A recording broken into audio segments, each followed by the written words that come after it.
Mes bien-aimés, je vous salue dans le nom de notre Seigneur Jésus-Christ.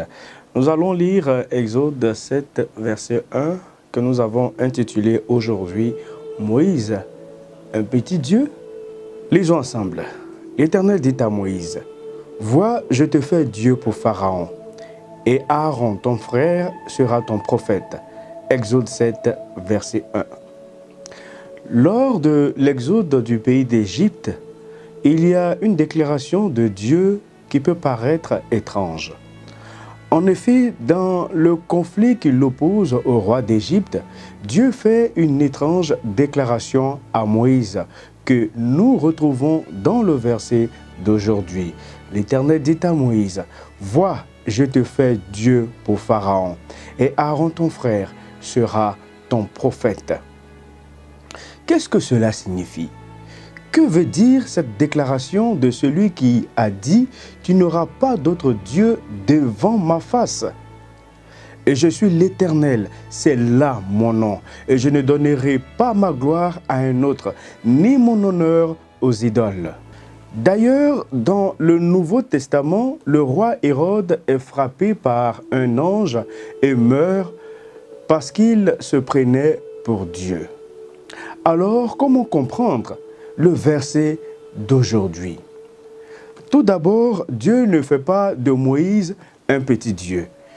Il n'y a pas de place pour les petits dieux et autres divinités chez notre Père céleste. Ensuite, le texte précise bien que Dieu fait de Moïse Dieu pour le roi Pharaon. En effet, à cette époque, le Pharaon, à la tête de la nation la plus puissante de la région, était considéré comme un dieu par son peuple.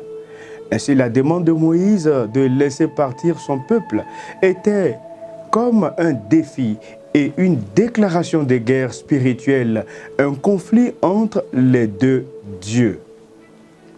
La réponse du Pharaon est somme toute assez logique. Je n'ai jamais entendu parler de ce Dieu. Et le Dieu Pharaon ne pouvait comprendre qu'un Dieu inconnu et invisible de surcroît vienne le défier sur sa propre terre. D'où son affirmation de non-connaissance de ce Dieu. Cette réponse est tout autant une forme de mépris que de l'étonnement. Ainsi, à travers Moïse, Pharaon découvrit la puissance et la supériorité de ce Dieu des Israélites. Il devrait admettre que cet homme du désert, ce berger détient un pouvoir qui surpasse toutes les divinités égyptiennes et qui le surpasse lui, le Dieu roi.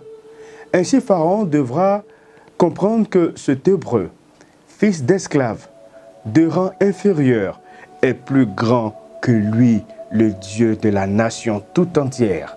Aux yeux de celui qui se prenait pour un Dieu, il y aura quelqu'un, un autre, plus fort, et il lui faudra reconnaître sa défaite. Voilà le sens même de cette affirmation. Pour finir enfin, lisons le texte suivant, de Psaume 75, verset 9.